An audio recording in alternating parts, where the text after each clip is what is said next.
दुनिया जैसे अपने अपने मत में चल रही है ना, इसी तरह से हम भी बहते रहते। लेकिन गुरु ने क्या हमको था दे दी, बस यही रुक जाओ, अब हम तुमको पकड़े ले रहे हैं। तो प्रेमियों, ये बहुत बड़ा अवसर मिला है। जैसे कोई कहता नहीं ऑफर आया है, अभी सामान ले लो सस्ता मिल रहा है, ऐसे ही ये मनुष्य जीवन में हमको एक ऑफर मिला है कि इस जीवन को पाके और हम अपने अच्छे कामों को कर लें, नहीं तो फिर हम पता है कि फिर पछताए हो तो क्या, जब चिड़िया चुग गई खेत। जब हमारा जनाजा निकलेगा तब हम संभलेंगे क्या? जब हमको दो बांसों पे लटका के ले जा रहे होंगे तब हम भगवान की शरण में आएंगे? नहीं, हमको ये काम पहले करना है। जैसे हमने पहले कितने काम किए, मकान बनाया, नौकरी लगाई, बच्चे पैदा किए, घर की व्यवस्था करी, तो क्या मरते समय किया ये काम? पहले ही तो किया। गुरु महाराज कहते बच्चों, जवानी के जोश में जब तुम सब कामों को करते हो तो परमात्मा के मिलन में क्यों तुम देरी लगा रहे हो? परमात्मा के मिलन में क्यों देरी लगा रहे हो? जब जवानी के जोश में हर काम करते हो तो उसी जोश में आके परमात्मा का भजन कर लो तो तुम्हारा काम हो जाएगा। बोलिए प्रेम से। तो प्रेमी भाई बहनों, ये जीवन मिला है, जीवन को कैसे जीना है ये हमको सत्संग में ही आता है। अगर आप सत्संग में सुनोगे, केवल आपको हम बताएं, केवल भजन गाने से ही हमारे अंदर विवेक नहीं आएगा। बिनु सत्संग विवेक न होई, आपकी रामायण कह रही है, हम नहीं कह रहे कि बिनु सत्संग विवेक न होई और गुरु कृपा बिन सुलभ न सोई। बिना सत्संग के विवेक नहीं आता है। और क्या कहा गया है कि ज्ञान बिना नर पशु समाना। अगर ज्ञान नहीं है तो इंसान पशु के तुल्य है। बताइए, तो जैसे बातों को जानकारी हमको होनी चाहिए, तो हमको जीवन में क्या चाहिए? सत्संग चाहिए। जब हम सत्संग में आने लगेंगे तो हमारे अंदर की जो विकार है वो भागने लगेंगे। जैसे तुम माताएं बहने की आदत क्या होती? चुगली करने की। अब बैठी कर रही, तब तक कोई और तीसरा आ गया, सो कहती अब चले बहन जी, अब टाइम नहीं है, नहीं तो और बैठती 2 घंटा। ऐसे मेरे अंदर जो बुराइयां भरी हैं, जब हमारे जीवन में सत्संग आ जाता है तो बुराइयां कहती अब हम टिक नहीं पाएंगे, अब तो चलो यहाँ से, अब तो कोई और के पास चलते हैं। होता है कि नहीं होता है जी? फिर हमको ये चीज अच्छी नहीं लगती है। और जब हमारे जीवन में सत्संग नहीं था तब हमको खूब अच्छी चीजें लगती थी। तो प्रेमियों ये कैसे गई? गुरु के सत्संग से, गुरु के ज्ञान से मेरे अंदर की बुराइयां दूर हो गई। तो हमको सत्संग में आना जरूरी है कि नहीं है? और प्रेमियों, मनुष्य जीवन थोड़े दिन के लिए मिला है। आप सोचो कि आपको अगर 100 साल की उम्र दे भी दी जाए तो पता है उसमें से कम 30 साल आपके रो रो के कटेंगे। कहो कैसे? कि ये काया जो है ना, कि छिद जल पावक गगन समीरा और पंच तत्व में बना शरीरा। 5 तत्वों से ये काया बनाई गई है। तो जब ज्यादा दिन का जीवन हो जाता है ना तो ये काया रुग्ण हो जाती है। और जब रुग्ण हो जाती तो पता है भगवान से क्या कहते हैं? भगवान अब तो मौत दे दो, अब तो ये काया बेकार हो। अब वो मौत क्या मांगने से थोड़ी मिलती है, वो तो सब निर्धारित है, सब निर्धारित है। तो प्रेमियों, ज्यादा दिन की उम्र भी बेकार है। गुरु महाराज कहते हैं बच्चों, मान लो तुम 100 साल दिए, 100 साल में एक दिन भी परमात्मा का नाम नहीं लिया, तुम्हारे 100 साल बेकार, 100 साल बेकार हो गए। कहा है तुम्हें कि पाके मानुष का तन और किया ना भजन, पाके मानुष का तन और किया ना भजन, तेरा दुनिया में आने से क्या फायदा, तेरा दुनिया में आने से क्या फायदा। बूढ़े माँ बाप की सेवा की ही नहीं, बूढ़े माँ बाप की सेवा की ही नहीं, बाद आंसू बहाने से क्या फायदा, बाद आंसू बहाने से क्या फायदा। मनुष्य का तन मिला भजन नहीं किया तो कुछ नहीं किया। तो हमको सबको क्या करना है, हमको जीवन में सत्संग की जरूरत है। जैसे कोई बीमारी लग जाए तो हमको डॉक्टर की जरूरत पड़ती है, ऐसे हमारी आत्मा में रोग लगा हुआ है तो ऐसे हमको सतगुरु की जरूरत है, हमको सतगुरु की जरूरत है। अच्छा, बीमारी लग जाए तो आप क्या कहते हो, कोई स्पेशलिस्ट डॉक्टर हो, भले फीस ज्यादा हो, उसी के पास हमको ले चलना जिससे मेरी बीमारी जल्दी ठीक हो जाए। ऐसे प्रेमियों जी आत्मा में जाने कितने जन्मों से रोग लगा हुआ है, अब इस रोग को कोई दूर ही नहीं कर पाया, कोई दूर नहीं कर पाया। आत्म रोग जो लगा हुआ कोई नहीं दूर कर पाया, उसको तो संत सतगुरु ही दूर कर सकते हैं और कोई दूर नहीं कर सकता है। तो प्रेमियों, हमको अच्छे से अच्छे सतगुरु जो आत्म कल्याण की बात बता रहे हो उनसे हाथ मिला लो तो आपका सब काम हो जाएगा, सब काम आपका हो जाएगा। वो स्वयं आपका सब काम करवा देंगे, आपको फिर चिंता करने की जरूरत नहीं है।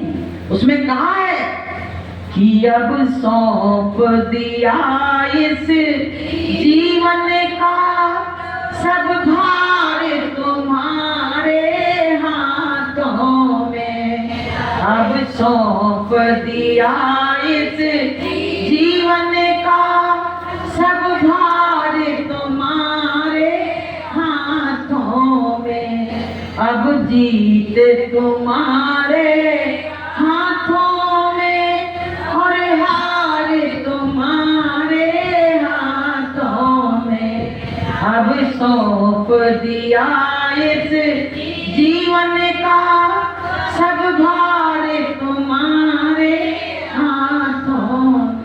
तो प्रेमियों कहते हैं परमात्मा के हाथ में सौंप दो और निश्चिंती से सो, वो खुद ही जान अपनी सब कुछ काम वही करेगा। तो आप समझो कि सत्संग में आने से हमारे ऊपर क्या प्रभाव पड़ता है।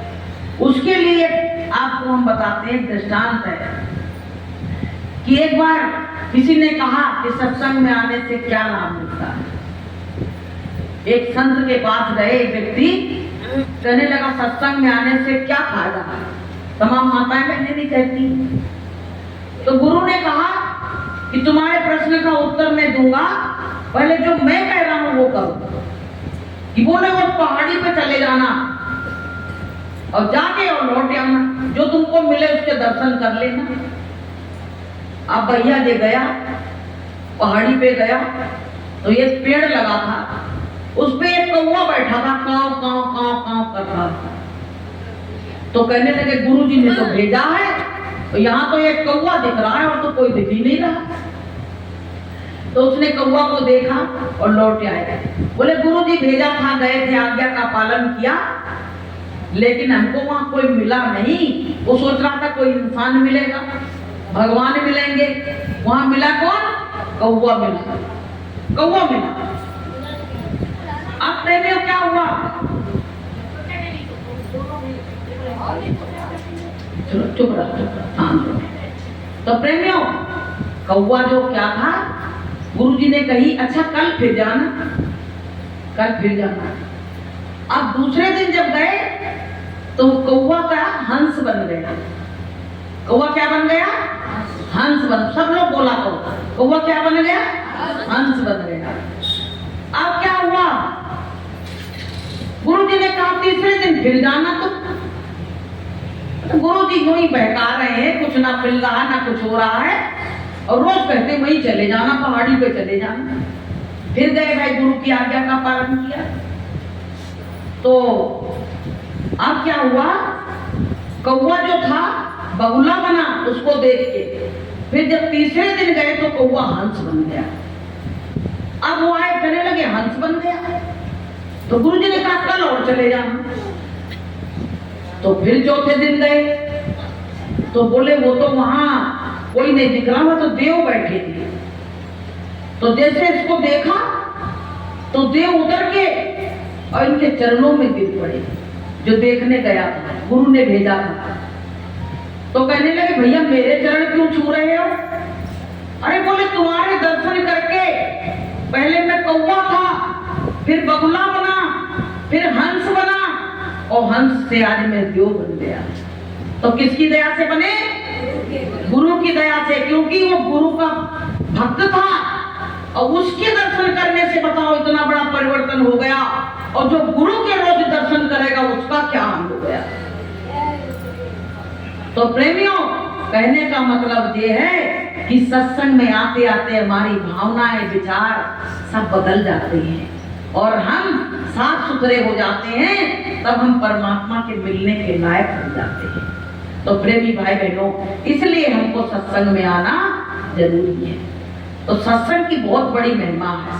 सत्संग जिसके जीवन में आ गया, चाहे तुम कितना भी कुछ कर लेना, अगर गुरु नहीं बनाया सतगुरु, तो तुम्हारा सब करा कराया बेकार हो गया।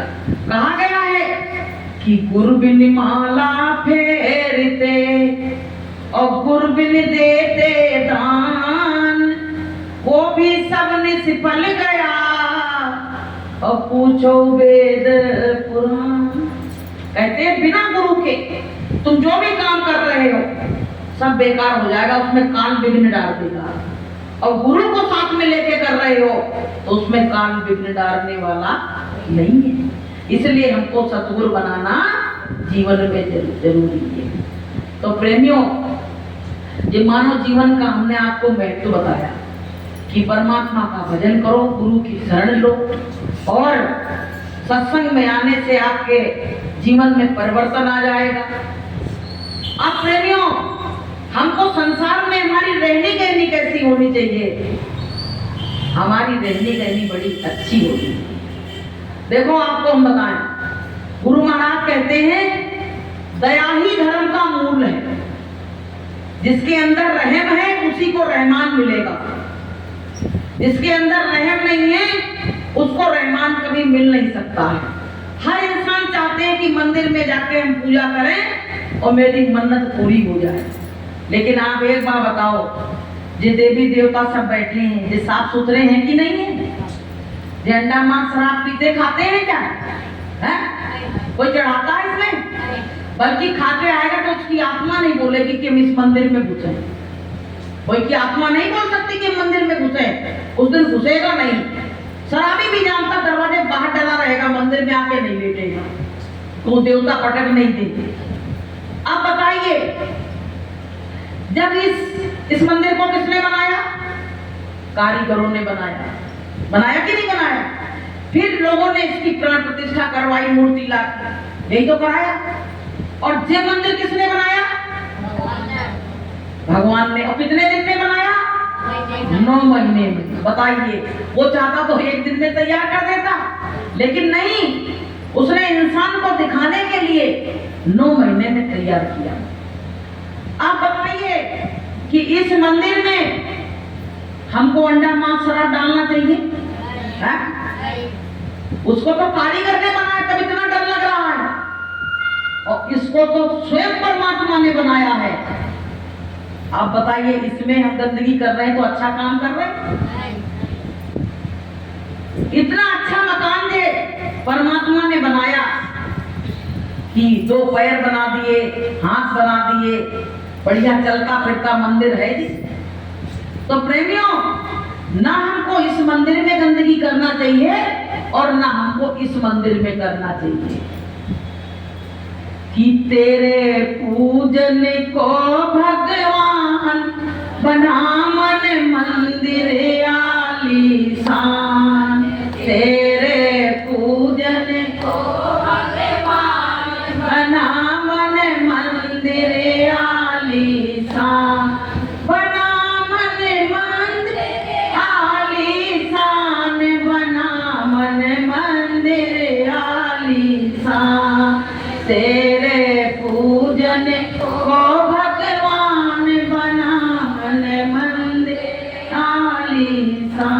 आलीशान मंदिर, हम लोग अपने उस पे घमंड करके चलते, देखो कितने सुंदर है, कितने लंबे हैं, चौड़े हैं, मोटे हैं।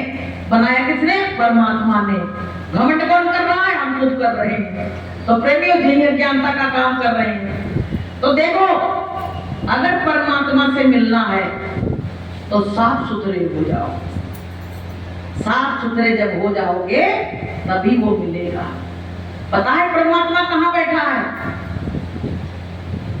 उसमें कहा है कि ना मंदिर में मिलता है, ना मस्जिद में मिलता है, ना मंदिर में मिलता है, ना मस्जिद में मिलता है। वो तो हर प्राणी के घट में मिलता है, ना मंदिर में मिलता है, ना मस्जिद में मिलता है। अच्छा एक बात बताओ बहनों, आप लोग यहाँ आती होगी, खूब आरती होती, बढ़िया आनंद आता है। देखो यहाँ कितना पॉजिटिव वातावरण है, लेकिन आपको भगवान नहीं मिला होगा। अलग से खड़ा होकर कहे मैं भगवान हूँ और तुम आए हो दर्शन करने, तुमको दर्शन दे रहे हैं, कभी नहीं मिल सकता है। वो तो अपने घट में ही बैठा है कि घट में है तुझे नहीं, और वैसे हैं ये जिन्न और कई कभी भी संसार को वह मोतिया तुमने। इन आंखों से परमात्मा नहीं दिखेगा। जिस आंख से दिखेगा वो वाली आंख की कोई बात ही नहीं करता। जिस आंख से परमात्मा दिखेगा, अच्छा आप ये बताओ कि आप शरीर हो या आत्मा हो? आप शरीर हो, आपको बता ही नहीं गया तो आप नहीं बोल सकते, आपकी गलती नहीं है। इसमें गलती है बताने वालों की कि बता ही नहीं आज तक किसी ने कि हम शरीर है, आत्मा है। अगर हम शरीर हैं तो मरने के बाद हमको ले जाके शमशान घाट पे क्यों जलाया जाता है? हम आत्मा हैं। जैसे कोई क्या करता है, पुराने वस्त्रों को उतार के नए वस्त्र धारण कर लेता है, ऐसे जी आत्मा इस शरीर से निकल के दूसरे शरीर में प्रवेश हो जाती है। बस फर्क इतना है। तो प्रेमियों, हम आत्मा हैं, हम शरीर नहीं हैं। और आत्मा के निकलते ही ये शरीर की कीमत खत्म। इसको फिर क्या करते हैं लोग? इस पे ले जाके चदरा डाल देते हैं। अब जो देखने वाला आ रहा है तो वो खोल के नेक देखता है, फिर बंद कर देता है, क्योंकि ऐसी चीज को अब देखने का मन नहीं हो रहा है। और वही एक दिन था कि वो कभी मुंह को ढकता ही नहीं था, जब उसके अंदर आत्मा थी, कभी मुंह ढका ही नहीं, ऐसे ही घूम रहा। तो प्रेमियों, अब वो क्या हो गया, जीवात्मा निकलने के बाद ये शरीर बेकार हो गया, इसकी कीमत खत्म, बेकार हो गया। अब लोग क्या करते हैं कि इसको ले जाके मुसलमान लोग उसको दफना देते हैं और हिंदू लोग उसको जला देते हैं विधि विधान के साथ। यही तो करते हैं। को दिन धोखे में उड़ जाएगा, तेरा पला पलायो तोता। को दिन धोखे में उड़ जाएगा, तेरा पला पलायो तोता। जा तोता को नाई ठिकाना, जा तोता को जाने कब हो जाई रवाना, जाने कब हो जाई तेरो अंगना सूना करी जाएगा, तेरा पला पलायो तोता। कौ दिन धोखे में उड़ जाएगा, तेरा पला पलायो तोता। चार जने मिली डोली सजावे, चार जने मिली डोली सजावे। मल मल के स्नान करावे, मल के स्नान करावे। तेरो डोला मटकत जाएगा, तेरा पला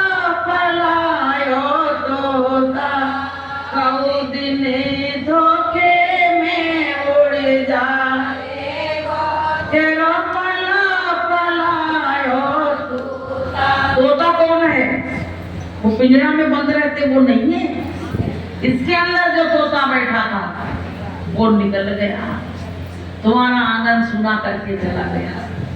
60 साल 70 साल आपके घर रहा और उसी घर से उड़ के चला गया।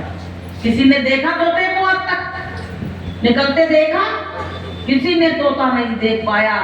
वही कि आसपास योद्धा खड़े और सभी बजावे गाल और रंग महल से ले चलो ऐसो कान करा। आसपास लोग खड़े रह गए और रंग महल से लेके चला गया। आप क्या करोगे? कुछ तुम्हारा जोर चला उसमें? भाई मुकदमा कर देते, केस कर देते कोर्ट में कि हमारे घर के आदमी को कोई ने मार डाला। अब बताओ किस पे करोगे? वो ना आज तक कोई को दिखा है और ना दिखेगा। जिसकी आती उसी को दिखता है। तो प्रेमियों, हमको जो मानव जीवन मिला है इसको सुबह शाम में जीवन खत्म हुआ जा रहा है। संत क्या कहते हैं कि सांस सांस सुमिरन करो और वृथा सांस ना खोए, और ना जाने या सांस को फिर आवन होए ना होए। पता नहीं लौटे ना लौटे, रात में सोए बिस्तर पड़े रह गए, कुछ भरोसा नहीं है जिंदगी का।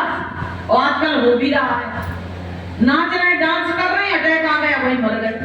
बताइए कहां खुशी में रंग में भंग कर दिया। तो प्रेमियों, जिंदगी का कोई भरोसा नहीं है। इसलिए हर काम को बहुत सोच समझ के करो कि किस काम को करने के लिए हम इस दुनिया में आए थे। तो लोग कहते हैं अरे हम तो इसलिए आए हैं बढ़िया आराम से खाओ पियो मौज मस्ती करो, लेकिन जब वे बड़े बड़े दांत के लेने आएंगे तब क्या करोगे? क्या करोगे? जो संत सतगुरु की शरण में आ जाता है उसको काल हाथ नहीं लगाता है। ये ध्यान रखना। इसीलिए हमको सतगुरु बनाना बहुत जरूरी है कि सतगुरु को बना लो वकील, मुकदमा भारी है। सतगुरु को बना लो वकील, मुकदमा भारी है। कहते हैं जब यहाँ का मुकदमा जीतना होता है तो वकील बनाना पड़ता है। अब जीवात्मा का ये मुकदमा कौन लड़ेगा?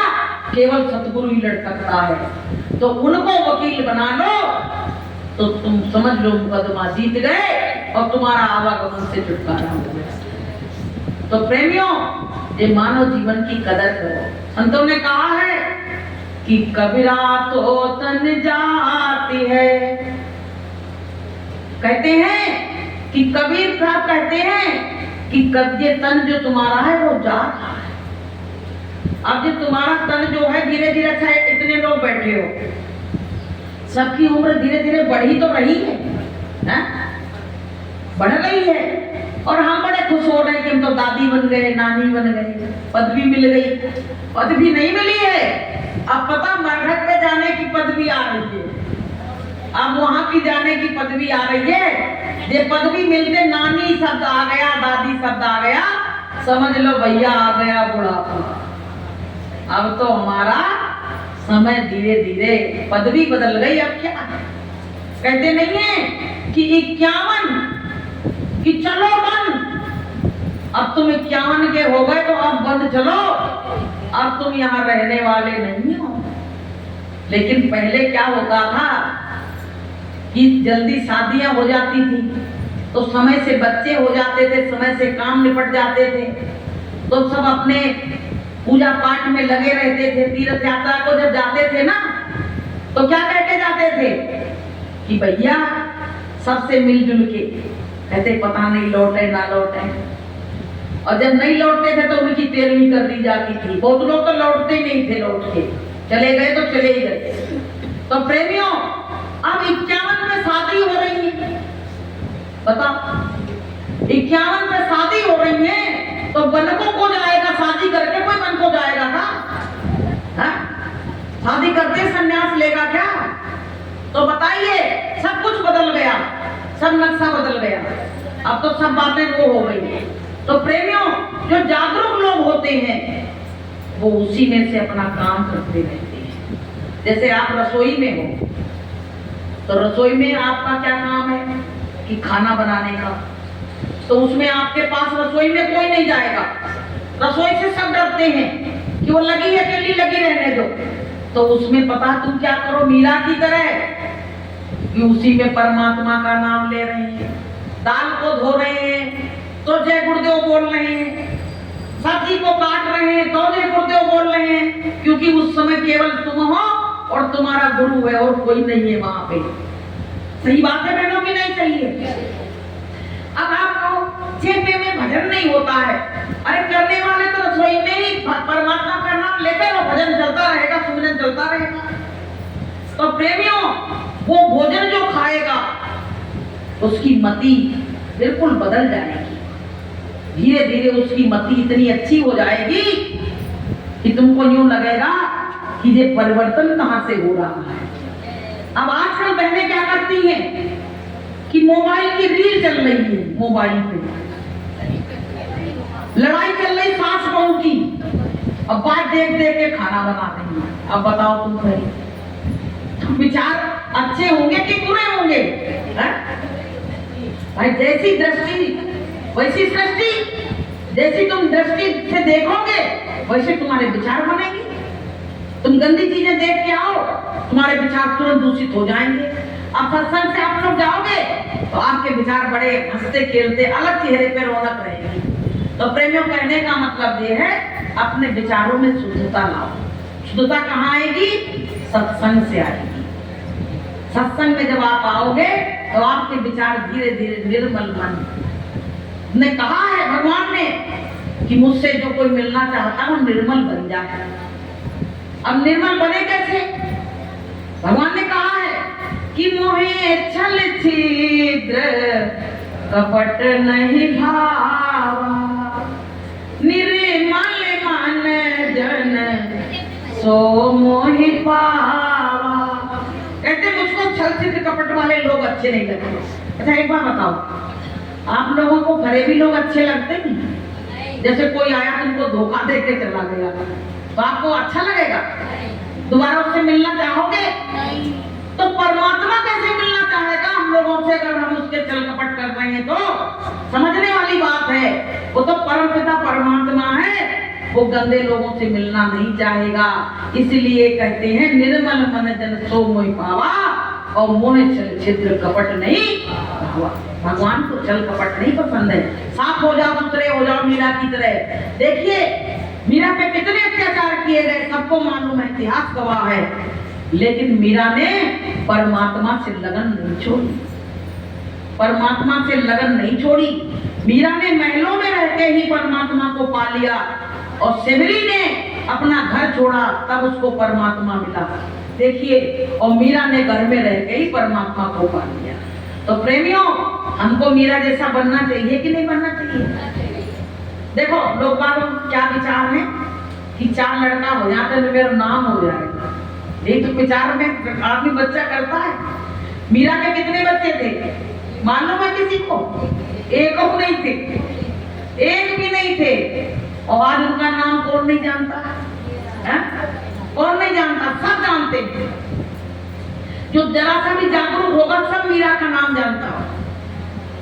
पर क्या हुआ, मीरा ने अपना नाम स्वयं किया, उस नामी का नाम लिया तो मीरा का भी नाम हो गया।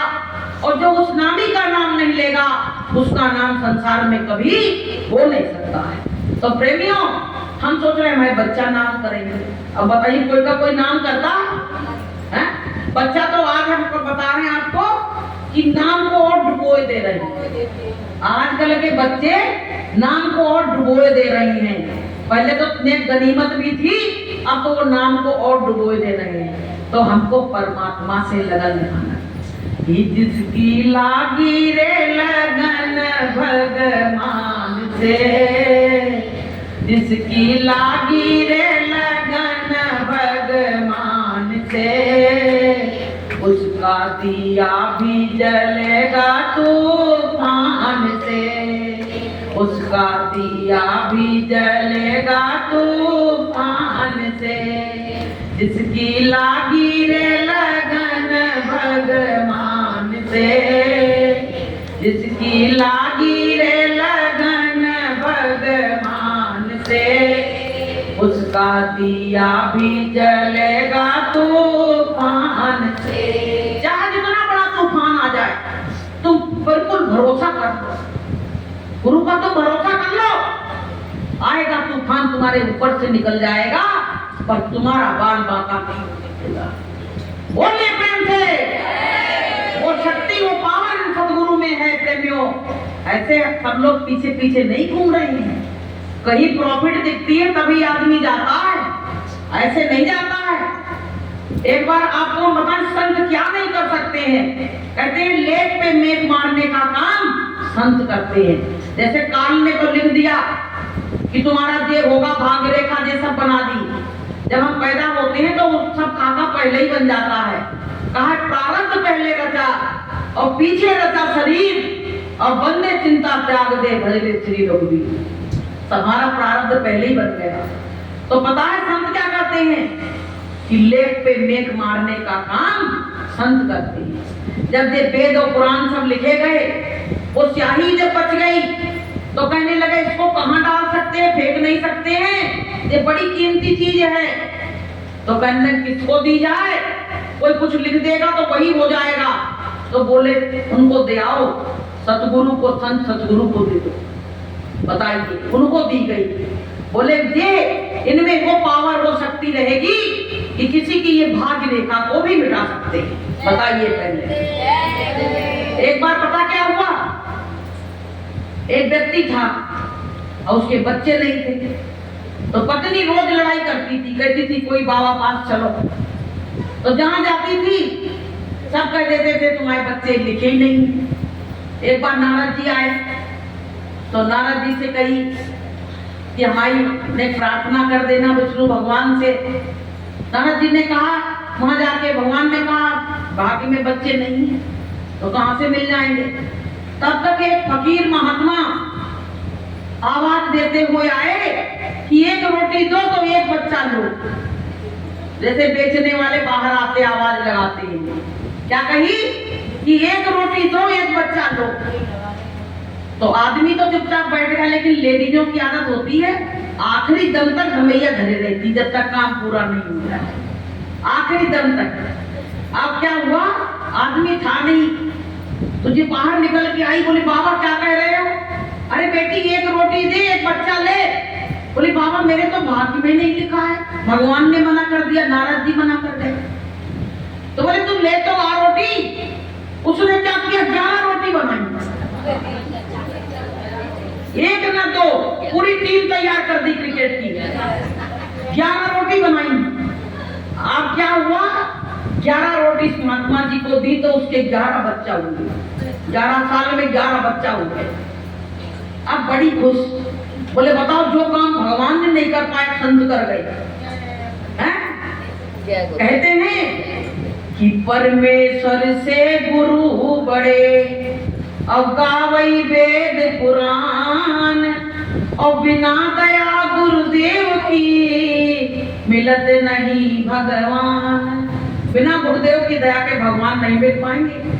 अब क्या हुआ प्रेमियों, 11 बच्चा हो गए, बढ़िया खेल रहे दरवाजे पे। उधर से नारद जी आए, कहने लगे ये टीम कौन की बैठी है? अरे बोले मेरी टीम है, तुम तो मना कर गए थे कि भाग्य में नहीं है। तो बोले कौन ने दे दिए? बोले महात्मा जी ने दे दिए, संत ने दिए हैं। बोले अच्छा। अब दे नारद जी को बड़ा बुरा लगा। अब गए ऊपर, कहने लगे आज मिलते हैं भगवान से। बोले जी उनको ही काम है सर, और तो कोई कर ही नहीं सकता। गए, कहने लगे ये बताओ तुमने तो मना कर दी थी कि वो बच्चा नहीं होंगे, वो 11 बैठी है, एक ना दो। अब भगवान क्या कहने लगे, जी हमसे वैसी वैसी बात करेगा। कहने मेरे कलेजे में बड़ी दर्द हो रही है। बोले बहुत दर्द हो रही। तो बोले क्या किया जाए, दर्द हो रही है तो बोले दवाई लाएं, क्या करें? बोले दवा से नहीं ठीक होगी। बोले किसी का कलेजा लेके आओ, जब वो खाएंगे तभी दर्द दूर होगी। अब नारद जी कहने लगे क्या करें, जल्दी जाए। अब भैया वो गए वहां, सबसे कह रहे विष्णु भगवान के बड़ी दर्द हो रही है और कह रहे किसी का कलेजा ले आओ। आप सबसे मांगते फिर रहे कौन दे दे अपना कलेजा, कौन की बात पे कौन विश्वास करेगा। तो वही संत उधर से आ रहे थे, अक्कड़ स्वभाव के संत रहते, कहने लगे बड़ा परेशान है, क्या बात हो गई। अरे बोले वो विष्णु भगवान कलेजा मांग रहे हैं और कोई दे नहीं रहा है। संत ने कहा लो मैं देता हूं, निकाल के कलेजा दे दिया, ले गए ऊपर और जाते उनके हाथ में जब रखने लगे कहने लगे कहां से ले आए। अरे बोले फकीर आ रहा था उसी ने दे दिया। बोले बस तुम जो प्रश्न मुझसे करने आए थे उसका उत्तर तुमको मिल गया। बोले कलेजा तो तुम भी दे सकते थे, तुम दूसरे का ढूंढने गए। बोले संत का हृदय कि संत हृदय नवनीत समाना और कहा कवियन ने कहा न जाना। बोले संतों का हृदय देव होता है, इसलिए परमात्मा ने उनको पावर दे रखा है, वो जो अपने मुख से बोल दे वो जरूर सत्य हो जाएगा। तो वो पावर वो शक्ति परमात्मा में है कि सारे तीर्थ धाम आपके चरणों में, जय गुरुदेव प्रणाम आपके चरणों में, सारे तीर्थ धाम आपके चरणों में, जय गुरुदेव प्रणाम आपके चरणों में। तो परमात्मा में सारे तीर्थ धाम इनके चरणों में है, तुमको कहीं जाने की जरूरत नहीं है। तुम आप सोचते हो कि हम गंगा नहाए आएंगे, जमुना नहाए आएंगे तो हमारी मुक्ति हो जाएगी। अगर गंगा और जमुना नहाने से मुक्ति होती तो पहले तो उनकी मुक्ति होती जो उसके अंदर कीड़ा मकोड़ा बैठे हैं, उनकी होती कि नहीं होती। आप बताओ, उसमें मछली दिन रात बैठी है, पानी पी रही, मगर रहते हैं उसमें, तमाम कीड़ा मकोड़ा रहते हैं, क्या उनकी मुक्ति नहीं होती। तो पता है कहते नहीं कि नहाए धोए क्या हुआ और मन का मैल न जाए और मीन सदा जल में रहे तो धोए बास ना जाए। मीन मीन्स मछली, मछली हमेशा जल में रहती फिर भी बदबू कितनी आती है, बहुत बदबू आती मछली में, कहीं रख दी जाए मछली मंडी से निकल जाए तुम्हारे प्राण निकल जाएंगे, प्राण निकल जाएंगे बिल्कुल, चाहे डबल कपड़ा लगा लो फिर भी बदबू घुस जाती है। तो प्रेमियों उसमें तो बदबू नहीं आनी चाहिए, दिन रात पानी से धुल रही है। लेकिन इसी तरह से हम भी तमाम कामों को कर रहे हैं, अगर मन का मैल नहीं निकला तो वो परमात्मा मिलने वाला नहीं है। तो हमको भक्ति कैसी करनी चाहिए, हमको भक्ति मीरा की जैसी करनी चाहिए। मीरा पे बड़े बड़े अत्याचार ढाए गए, लोगों ने, उसके देवर ने तो ये हाल किया कि तमाम चीजों से उसको मरवाने की कोशिश की। सांप को ले आया, डलिया में रख दिया, जिस डलिया में वो फूल रखती थी भगवान को चढ़ाने के लिए, उसमें बैठा दिया सांप कोबरा। और जैसे वो उसने हाथ डाला तो वो सांप यूं देखने लगा। पता है सारी कायनात जितनी भी है व्यक्ति सब परमात्मा के अधीन है, सतगुरु के अधीन है। तो मीरा ने क्या कहा, बोला हम सब जानते हैं कौन है इसके अंदर, तुम काट लो या मार डालो हमें, हम तो तुमको फूल ही समझ रहे हैं, फूल बन गए, बताइए। और जब इसका प्याला भेजा तो मीरा को सब मालूम पड़ गया था कि आज ये मुझको मारना चाहते हैं, षड्यंत्र रचा है मेरे लिए। लेकिन मीरा ने कहा ठीक है, हमारा परमात्मा सबल है तो हमारा कोई बाल बांका नहीं कर पाएगा कि जाको राखे साइया और मार सके ना कोई और बाल ना बांका कर सके जो जग में। बोले परमात्मा सबल है मेरा, सतगुरु सबल है तो मेरा कोई कुछ नहीं कर पाएगा। तो मीरा ने क्या किया, जब विष का प्याला आया तो मीरा तो पी गई। उसने भगवान का भोग भी नहीं लगाया। उनके गुरु ने कहा मीरा तुमने आज भोग नहीं लगाया, आज तुम ऐसे पी गई। तो बोले हमको मालूम था कि आज कुछ गड़बड़ है तो हमने अपने गुरु को भोग नहीं लगाया। और जब देखा तो गुरु का पूरा कंठ नीला।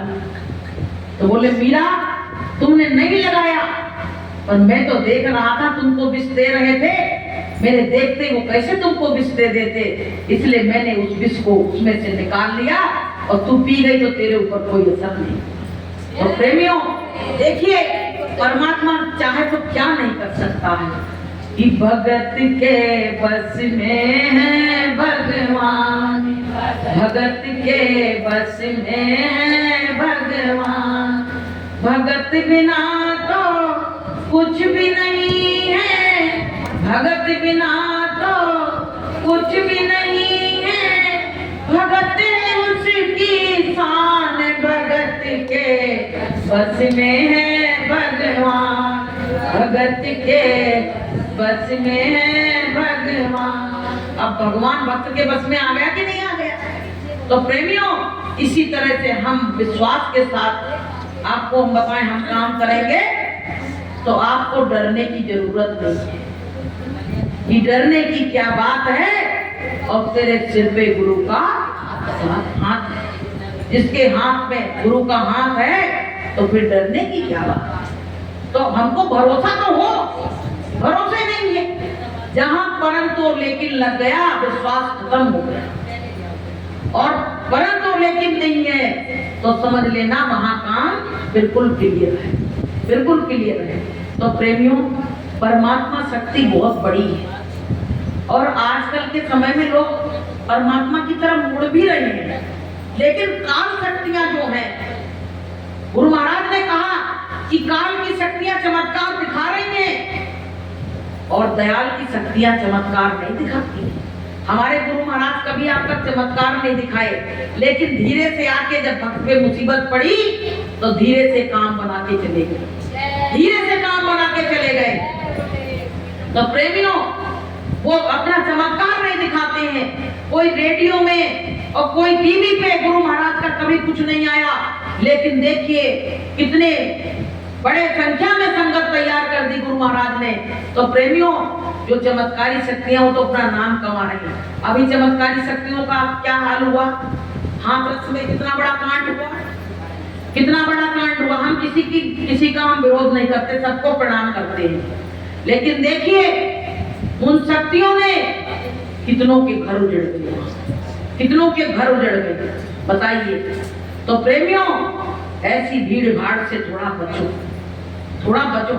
गुरु महाराज कहते तुमको भगने की जरूरत नहीं है, तुम अगर चाहो तो परमात्मा को अपने घर में ही तुम भजन कर सकते हो, भगने की जरूरत नहीं ज्यादा कि तुम भीड़ में भग के जाओ, तभी भगवान तुमको देखेगा।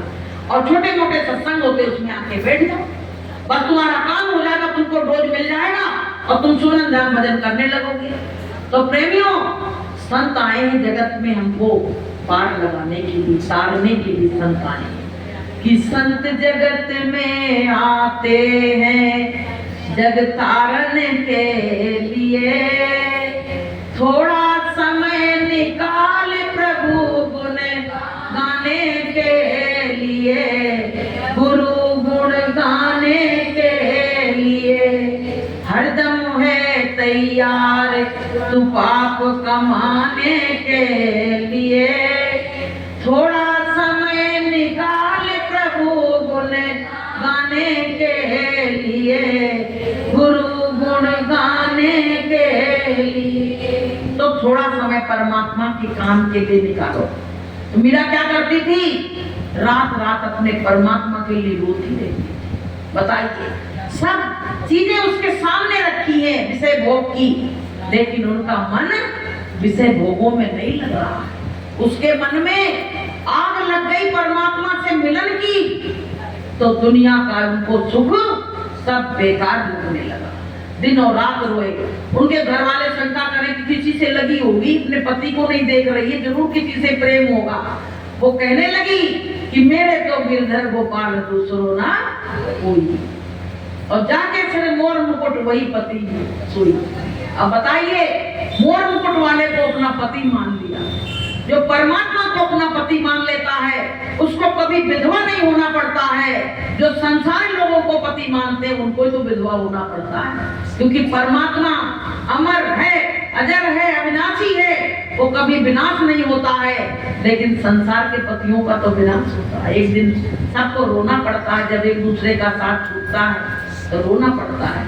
तो प्रेमियों, जो बना दिया का विधान इसको मानो, लेकिन अंतर से परमात्मा को ही अपना पति मानो, अपना पिता मानो, अपना बेटा मानो, जो भी जो रिश्ता जोड़ना चाहो। परमात्मा कहता है कि तेरे मेरे रिश्ते अनेक, जिस रिश्ते से चाहे तू उस रिश्ते से मुझसे रिश्ता जोड़ ले, उस रिश्ता जोड़ ले। तो प्रेमियों, हमको सत्संग बहुत कुछ सिखाता है, संत की शक्ति बहुत होती है। कहते नहीं है कि गुरु गोविंद तो खड़े काके लागू पाए, और बलिहारी को रात में जो गोविंद को बजाया। जब गुरु मिले तभी तो गोविंद की पहचान हुई, अगर गुरु ना मिलते तो गोविंद को कोई पहचान नहीं पाता है? उसने सहजो भाई ने कहा है कि हरि भूलूं पर गुरु ना विसारो, गुरु के चरण में बलि बलि जाऊं। हरि भूलूं पर गुरु ना विसारो, गुरु के चरण में बलि बलि जाऊं। हरि ने हमको जग में फसायो, हरि ने हमको जग में फसायो, गुरु ने भव से पार लगायो। हरि भूलूं पर गुरु ना विसारो। कहा कि हरि को हम भूल जाएंगे, एक बार हम भगवान को भूल जाएंगे, लेकिन हम अपने गुरु को नहीं भूलेंगे, क्योंकि गुरु ने हमको गोविंद से मिलवाया है। जो जिससे मिलवाए उसको कभी नहीं भूलना चाहिए। तो प्रेमियों, गुरु का महत्व है कि नहीं है जीवन में? गुरु का सबसे बड़ा महत्व है। इसलिए प्रेमी भाई बहनों, देखो आप लोग सब, पूरा संसार माया के प्रपंच में ही फंसा है, और माया कभी खत्म होने वाली नहीं है। मरने के बाद भी माया लगी रहती है कि माया मरी न मन मरा, और मर गया शरीर, और आशा तृष्णा ना मरी, कह गए दास। आशा तृष्णा कभी खत्म नहीं होती है। मरने के बाद भी जो जीव जंतु हो जाते हैं उनको भी तृष्णा लगी रहती है। कुत्ता के बच्चा हो जाए, तुम चली जाओ वहां पे, वो कुतिया तुमको काट के छोड़ेगी, समझेगी मेरे बच्चा लेने आए। बताइए, माया ही तो लगी है। तो माया हमारा साथ है, कहीं छोड़ने वाली नहीं है। तो प्रेमियों, माया कैसे साथ छोड़ेगी? संतों ने कहा है कि वो ठगनी माया कहेंगे। संतों ने माया को क्या कहा है? ठगनी, कि माया तू ठगनी और मैं जानी। संतों ने कहा मुझे पता पड़ा तो कितनी ठगनी है। कि अरे माया छोड़ दे अब मेरो साथ, सतगुरु से मिलने जाने दे। अरे माया छोड़ दे अब मेरो साथ, सतगुरु से मिलने जाने दे। सतगुरु तो पाए बड़ी भाग्य से, सतगुरु तो पाए बड़ी भाग्य से। हरि बैरन मेरा तो जिया घबराए, सतगुरु से मिलने जाने दे। अरे माया छोड़ दे अब मेरो साथ, सतगुरु से मिलने जाने। अब जब माया तो बाल बच्चा जैसा माया लग जाती है, अपने पाले फिर बहुवन के पालो है। पैसे माया नहीं है, तमाम चीज माया का रूप लिए घूम रही है। तो प्रेमियों, संसार में रह रहे हो, अपने कर्तव्य को करो। गुरु महाराज कहते अपने कर्तव्य निपटाओ, लेकिन तुम्हारी लगन कहाँ लगी रहे? परमात्मा से। जैसे कोई किसी के घर काम करने वाली बाई आती है, तो अपने बच्चे को तो घर छोड़ आती है, और तुम्हारे बच्चे की दिन भर सेवा करती है, तो तुम्हारे बच्चे से वो प्रेम नहीं करती। वो तो कहती है हम तो भाई नौकर हैं, पैसा लेंगे, और उसका मन कहाँ लगा रहता? अपने बच्चे में। ऐसे ही प्रेमियों, हम लोगों को भी इसी तरह होना चाहिए कि हम ये काम तो दुनिया के कर रहे हैं, ये अपने नहीं है, ये मान के चलो। और जो हम परमात्मा का भजन, जो सुमिरन हमारी लव लगी रहे उससे, वही काम मेरा है, वही काम मेरा है। इसी तरह से जैसे वो करती है, ऐसे हमको भी यही करना चाहिए कि हम दुनिया के तो काम कर रहे हैं, मेरी लगन कहाँ से लगी है? उस मालिक से लगी हुई है। तो वो मालिक भी देखता है। अगर तुम उसके लिए रोओगे ना, वो तुरंत कहते नहीं है, खटखटाओगे तो खोल देगा, बुलाओगे तो वो बोल देगा। जब ये दुनिया वाले हमारे अपने जैसे कोई होते, पर परिवार होता है, तुम रोने लगो तो वो भी दुखी हो जाते हैं। कहते बच्चे आएंगे आंसू पोंछ देंगे, मम्मा क्यों रो रही हो, क्या हो गया है? पोंछते कि नहीं पोंछते हैं? अब बताइए, उस परमात्मा के लिए रो रहे तो क्या वो परमात्मा तुम्हारे आंसू नहीं पोंछने आएगा? जरूर पोंछेगा वो आंसू। तुम रोके भी तो देखो उसके लिए। हम तो संसार के लिए रोते हैं, जब जब हम रोए संसार के लिए रोए, परमात्मा के लिए कभी नहीं रोए। और जब परमात्मा के लिए जिस दिन रोना शुरू कर देंगे, उस दिन परमात्मा हमको अपने हाथों पे रख लेगा। तो प्रेमियों, हमको सबको इस तरह से लगन धीरे धीरे, जैसे किसी से रोज मिलने चलो, जैसे आप आपस में रोज मिलने लगो तो प्रेम हो जाता है। ऐसे रोज रोज हम सत्संग में आने लगेंगे तो उस मालिक से हमारा प्रेम हो जाएगा, और उस मालिक के बिना हमको अच्छा नहीं लगेगा। मीरा ने कहा था कि मुझको परमात्मा के सिवाय दुनिया में कोई अच्छा लगता ही नहीं है। मीरा ने एक भजन भी गाया है कि मोहे ना भावे संसार, संभाल रहना तेरी नगरी। मोहे ना भावे संसार, संभाल रहना तेरी नगरी। मेरी वृंदावन ससुराल, संभाल रहना तेरी नगरी।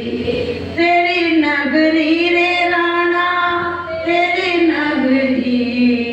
मोहे ना भावे संसार, संभाल रहना तेरी नगरी। तेरा सुख हो तुझको मुबारक, तेरा सुख हो तुझको मुबारक। मोहे ना भावे परिवार, संभाल रहना तेरी नगरी। मोहे ना भावे परिवार, संभाल रहना तेरी नगरी। प्रभु के लिए मैं सब छोड़ जाऊंगी, प्रभु के लिए मैं सब छोड़ जाऊंगी। गली गली में गुरु गुण गाऊंगी, गली गली में गाऊंगी। जहाँ भगतन की भरमार, संभाल रहना तेरी नगरी। जहाँ भगतन की भरमार, संभाल रहना तेरी नगरी। मेरी वृंदावन ससुराल, संभाल रहना तेरी नगरी। मीरा ने कहा कि जहाँ संत महात्मा रहते मुझको वही अच्छा लगता है। मुझको यहाँ की दुनिया मुझको अच्छी नहीं लगती है। क्यों तुम घर परिवार मेरे पीछे पड़े हो? हमको तो जो परमात्मा की आवाज लगा रही है वो लोग हमको अच्छे लगते हैं, हमको दुनिया अच्छी नहीं लगती है। तो प्रेमियों, इस तरह की भावना, इस तरह के विचार एक स्त्री के मन में उठ सकते हैं। तो हम लोग भी तो एक स्त्री हैं, हमारे भी तो मन में ये विचार उठने चाहिए कि मेरे ऊपर परमात्मा की ऐसी दया क्यों नहीं हो रही है जो मेरे मन में भी परमात्मा के लिए प्रेम उमड़े, हमारा प्रेम संसार से कम हो और परमात्मा की तरफ मेरा प्रेम लग जाए। ऐसे विचार मेरे मन में भी तो आने चाहिए। तो प्रेमियों, अपने घर में माता पिता हैं, सास ससुर हैं, उनकी भी सेवा संभाल करो। कहते नहीं है